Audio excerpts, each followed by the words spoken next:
It's become the center of Democratic attacks against him. The idea, the speculation, billionaire Donald Trump pays no federal income tax.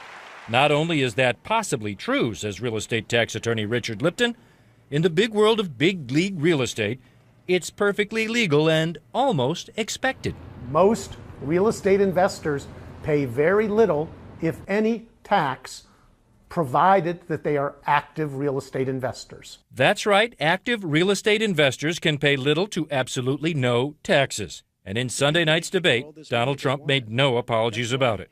See, I understand the tax code better than anybody that's ever run for president. Can you say how many years you have avoided paying personal federal income taxes? No, but I pay tax, and I pay federal tax, too. But I have a write-off. A lot of it's depreciation, which is a wonderful charge. I love depreciation. You know, she's given it to us.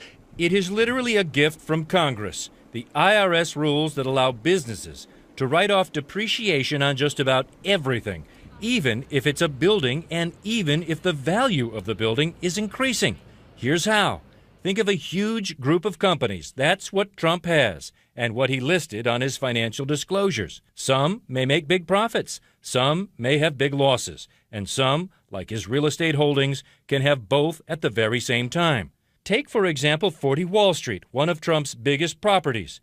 It could be making a huge amount of money on rent, but he could end up not owing income tax on it because of tax breaks like depreciation. Example, you can write off wear and tear on cabinets, elevators, even the building itself, even though the building's market value is going up. If Trump can add up enough on-paper losses year by year, he can basically erase his taxable income from the property itself and even income from other Trump operations, like licensing, leasing, and TV reality shows. Real estate expert Richard Lipton says it wouldn't be surprising if all these paper losses reduced Donald Trump's federal income tax to zero.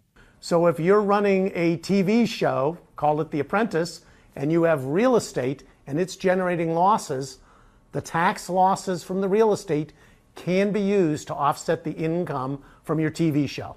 And the losses can be huge, even when your income is huge. Thus, in 1995, Donald Trump files a tax return with a $916 million loss, but still apparently lives like a king. Don't blame Trump, says tax analyst and journalist Lee Shepard. Blame the politicians who wrote the rules to benefit big developers. That's why we say that commercial real estate is self-sheltering. That's why we look at a guy like Donald Trump and we say, is he at zero? And it's like, yeah, he's at zero.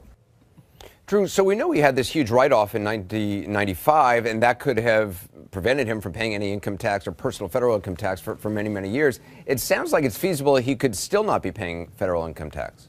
Yes, and that's what could be preventing Donald Trump from releasing these tax records, not that audit he talks about. You see, Anderson, there could be a huge flow of income coming through the front door of Trump's organization, but because of all those tax advantages and write-downs and depreciation he talks about, the end result could be zero in terms of his federal tax liability. These experts say nothing illegal about it. In fact, nothing particularly special about what Trump may be doing here. It is just the current tax law.